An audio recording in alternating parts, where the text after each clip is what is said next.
On this episode of China Uncensored, China declares war on the Chinese people. Hi, welcome to China Uncensored. I'm your host, Chris Chappell. Chinese people have just been declared enemy of the state by the Chinese government. Comprehensive action has been taken to make sure this grave danger to the Communist Party is met with brutal retaliation. China is in the midst of a once-in-a-decade transition of power. Top officials are meeting during the two sessions, a gathering of the National People's Congress and CPPCC. And Chinese leaders have identified the greatest threat facing the Communist Party: the Chinese people. Yes, at every step of the way, the people of China have stood in the way of China's attempt to crush the people of China.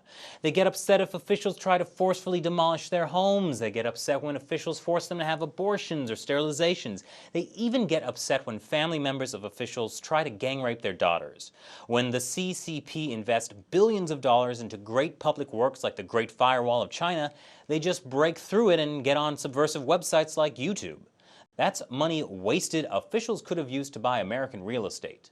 Enough is enough. The Chinese Communist Party will no longer tolerate terrorism by the Chinese people.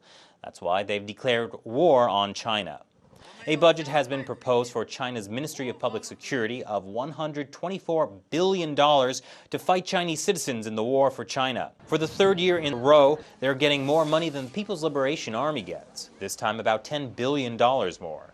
The Ministry of Public Security oversees a vast network of police, paramilitary police, secret police, dream police, and will be on the front lines of the war against China. And already the effects are being felt.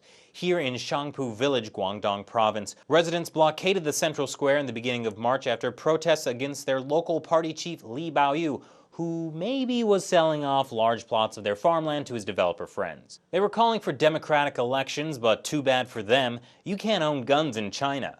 So rather than democratic reform, they got a few thousand police throwing stun grenades in their faces on Sunday night. Blockade broken. One of the paramilitary police even wrote about it on his Sina Weibo microblog. "We have returned victorious. How exciting. Tossing stones, throwing flash grenades, stun grenades, tear gas. Really exciting, but very tiring too." You know, breaking the backs of the common people is hard work, and it's important to get proper nutrition to recover. That's why I always reach for Peasant Tears protein powder. It contains a proprietary blend of complex carbohydrates and essential proteins necessary for repairing muscles after strenuous exercise of authoritarian might.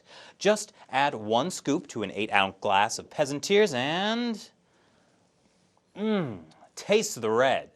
So what do you think? Email me at